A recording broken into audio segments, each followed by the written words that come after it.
The story of Scripture Union Queensland is one of everyday people being inspired to reach out to young people in need of God's love, hope, and good news.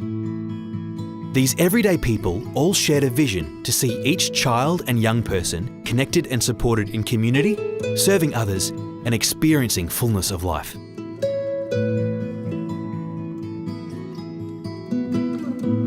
Scripture Union's international origins began in a humble London drawing room in 1867, but the enduring image of these early years is that of a young man named Josiah Spears writing "God is love" in the sand of a Welsh beach in the town of Llandudno. Originally called the Children's Special Service Mission, the movement was pioneered by dedicated volunteers who ran camps and outreach events. Gradually, its life-changing work expanded to hundreds of countries around the world. The movement came to Queensland in 1884 through a man named William Shrimpton, who was sent from London.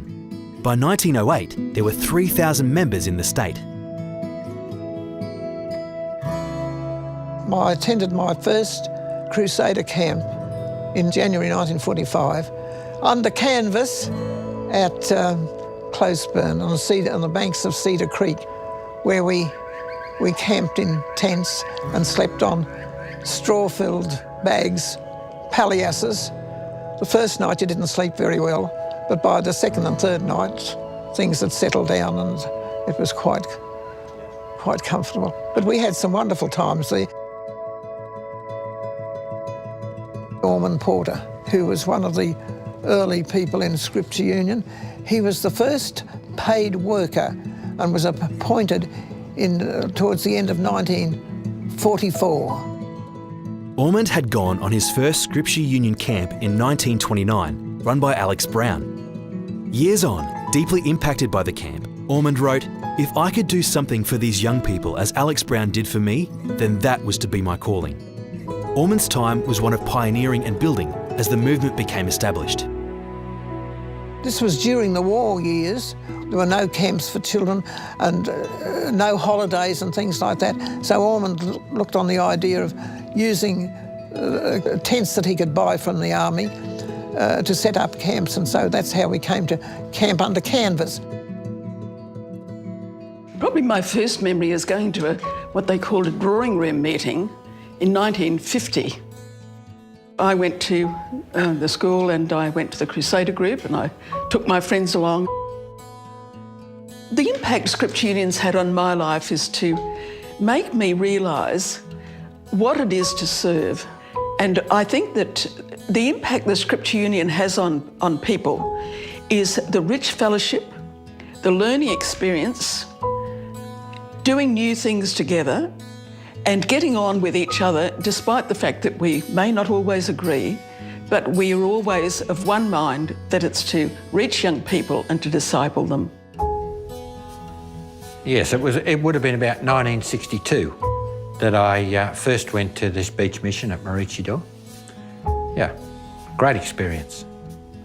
My life has never been the same since I started with Scripture Union, and continue on, well, for 32 years actually, in different places. The first region was established in North Queensland, outside of the capital of Brisbane.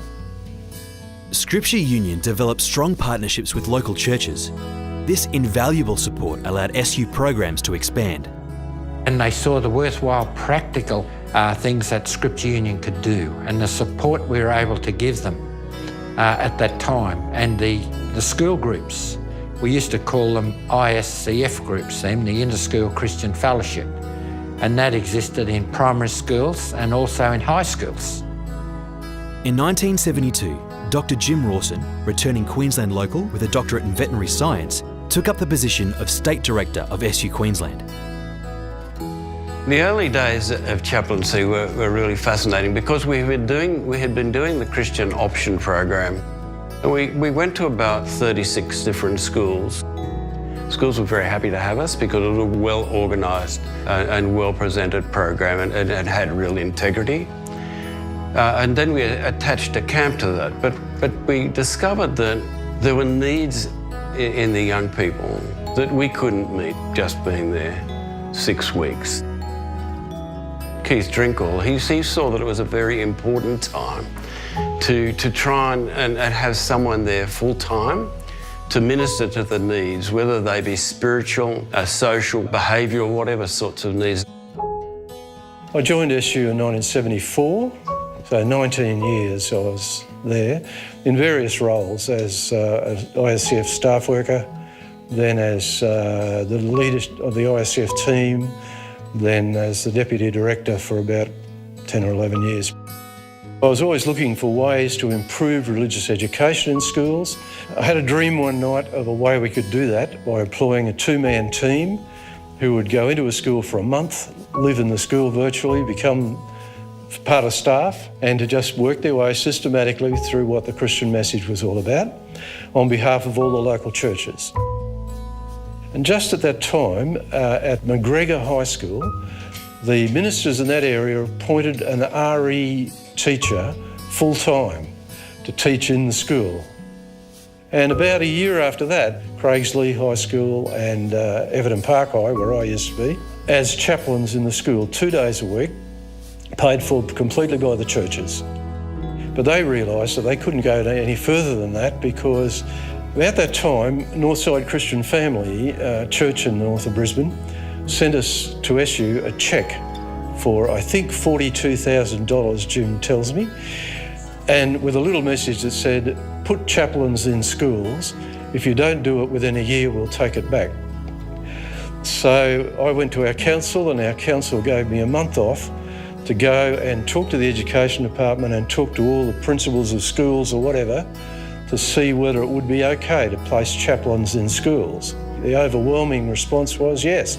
If you can get schools to accept it, it's okay with us.